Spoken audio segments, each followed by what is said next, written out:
Sou pediatra com atuação em consultório em Sobradinho e especialista em pediatria e medicina intensiva pediátrica e aluno do mestrado em saúde materna e infantil na UFN, em Santa Maria.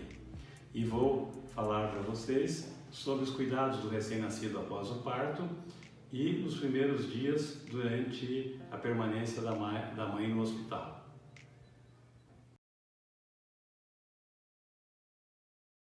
Vou falar sobre os cuidados do recém-nascido na hora do parto, ou cesárea, e nos primeiros 2 ou 3 dias enquanto está no hospital.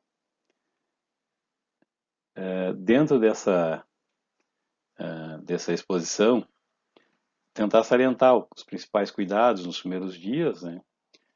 Dada a importância que tem o atendimento à criança após o nascimento e o acompanhamento durante o hospital e também o auxílio que a equipe de enfermagem, a equipe médica e outros profissionais envolvidos podem contribuir para a criança nesse momento. A criança a termo deve ser, e em boa condição de saúde, deve ser colocado logo após o nascimento em contato com o corpo da mãe, tá?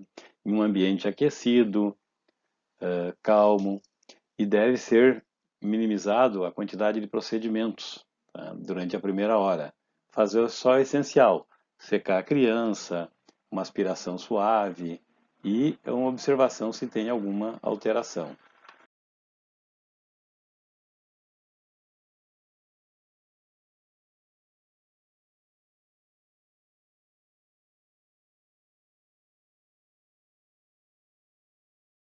No parto vaginal, a criança pode ser colocada sobre a mãe e aguardar algum tempo para fazer o clampeamento do cordão umbilical. Isso talvez, aparentemente, diminui a incidência de anemia nas crianças ao final do primeiro ano. E em algumas situações, se planejado, algum familiar pode fazer o clampeamento do cordão umbilical. Mas isso, de preferência, deve ser combinado e as coisas devem ser orientadas à família do que vai ser feito.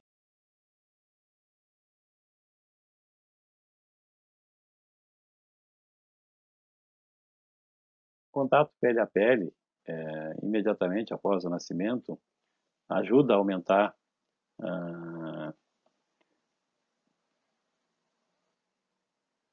a ligação do RN com a mãe e com consequências boas no futuro. Então, mas deve-se, para fazer isso, manter um ambiente aquecido, seguro, tá? E nas primeiras horas ajudar também, possivelmente o contato pele a pele ajude a melhorar a amamentação, a duração da lactação e uma importância no vínculo materno. Essa deve ser colocada a amamentar o mais precoce possível, tá? No máximo com 40 minutos, no mais precoce, dentro da primeira hora, sempre. No parto vaginal, isso é mais fácil de ser feito. Na cesariana, em alguns serviços, leva a bastante atraso nessa amamentação. Então, a equipe tem que estar preparada e procurar colocar a amamentação, dada a facilidade, a melhora do vínculo e a importância para a vida da criança do aleitamento materno, né? E, inclusive, trazendo grandes consequências para a saúde materna, como a diminuição da hemorragia no pós-parto e diminuição da incidência de câncer na mãe também. Cada criança amamentada diminui um percentual nos casos de câncer que eventualmente essa mãe teria risco no futuro. A gestação precoce e a sua manutenção nos primeiros meses ou anos de vida, idealmente até os 2 anos, e exclusiva até os 6 meses, contribui para a melhora do vínculo, diminuição da mortalidade infantil e diminuição de doenças tipo diarreia, infecções respiratórias e uma contribuição importante para diminuir as doenças alérgicas, que nos últimos anos vem tido um aumento nos casos.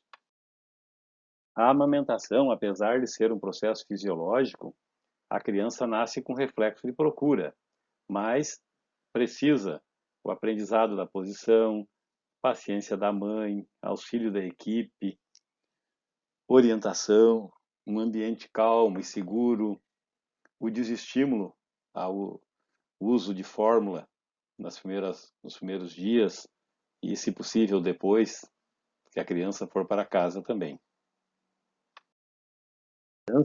O auxílio para a pega correta. A mãe, às vezes, não tem assim, noção, ou está cansada, ou com dor, principalmente na cesárea, e às vezes a própria dificuldade de colocar a criança. Então a equipe pode contribuir, colocando a criança na posição correta e se colocando à disposição para auxiliar a mãe naquilo que ela necessite. Isso contribui bastante para o início da amamentação e para a amamentação depois, durante todo o período da vida. O coto umbilical, os cuidados com o coto são muito importantes. O coto umbilical é uma entrada para o corpo do recém-nascido. E antigamente era muito comum infecções a partir do umbigo, né?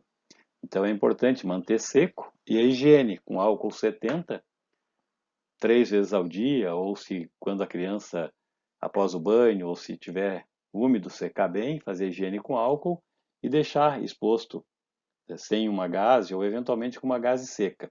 Evitar a umidade. Quanto menos contato com a umidade, mais cedo vai cair o coto umbilical. De queda do coto umbilical é através do que a gente chama de mumificação.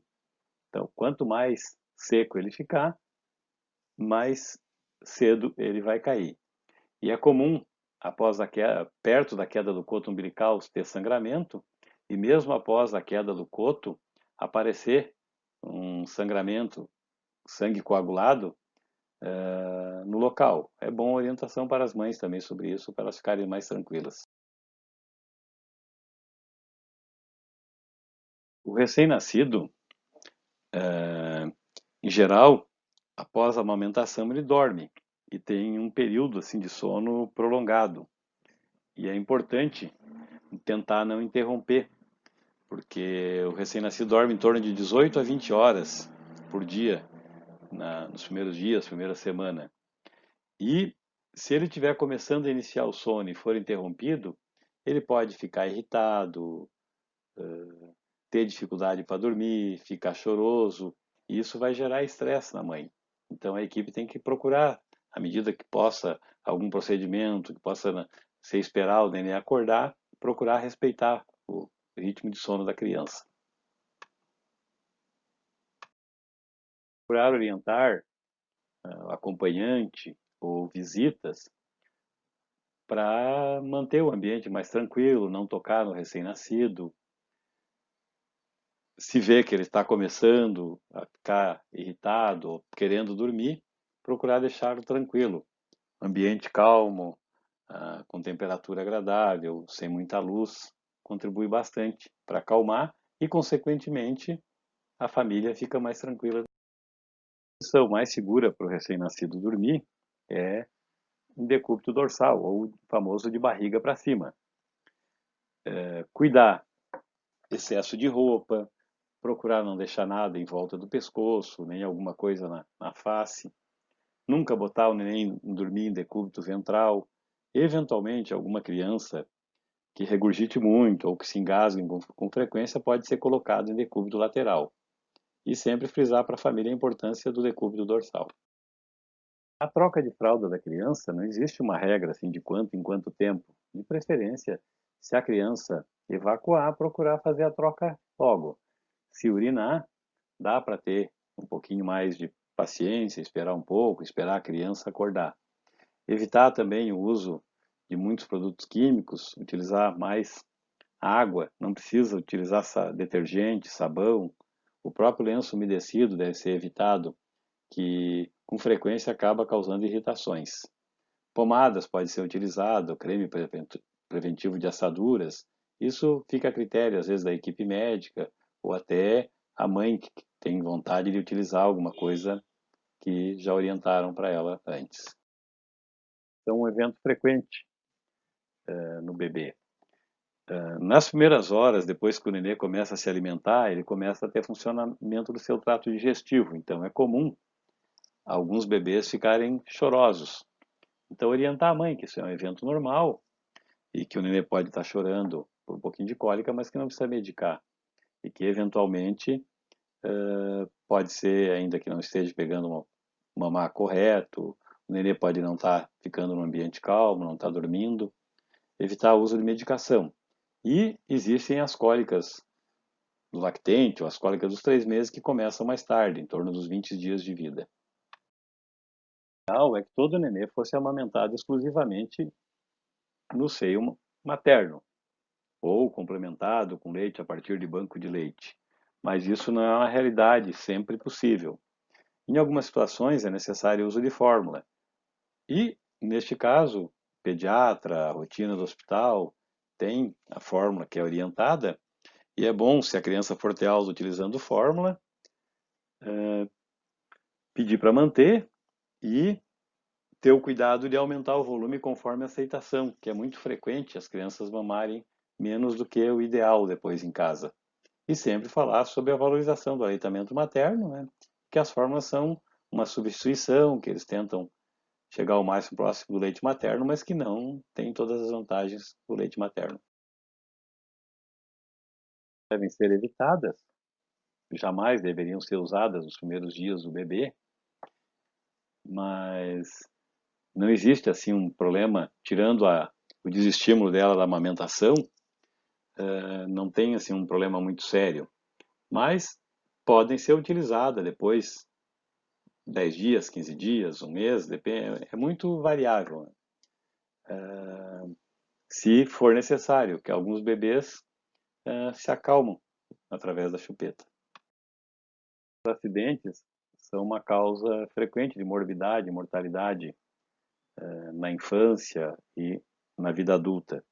Então, o bebê já deve ter orientação antes da alta de sair, como ser colocado, sair na cadeirinha, né, ou no bebê conforto, preso com o cinto da própria cadeirinha, preso no cinto do carro e com as costas voltadas para o motorista, que é considerada a posição segura. Em geral, a gente deve evitar ser repetitivo, mas tem algumas coisas que são muito importantes, que estão nessa diretriz do parto de 2017. Estimular o contato pela pele, o campeamento do cordão umbilical, o início do aleitamento na primeira hora e minimizar a separação do recém-nascido da sua mãe. Coisas importantíssimas e que deve se falar bastante e procurar incorporar sempre na nossa atividade dentro da nossa instituição.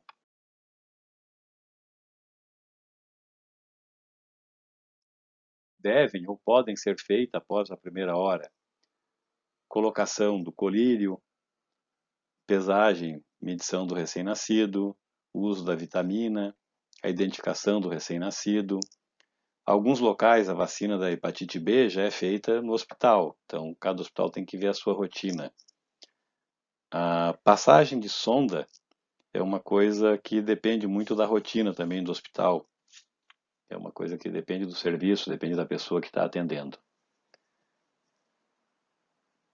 E procurar contribuir o máximo possível para a criança criança e a mãe tenham uma estada boa no nosso hospital.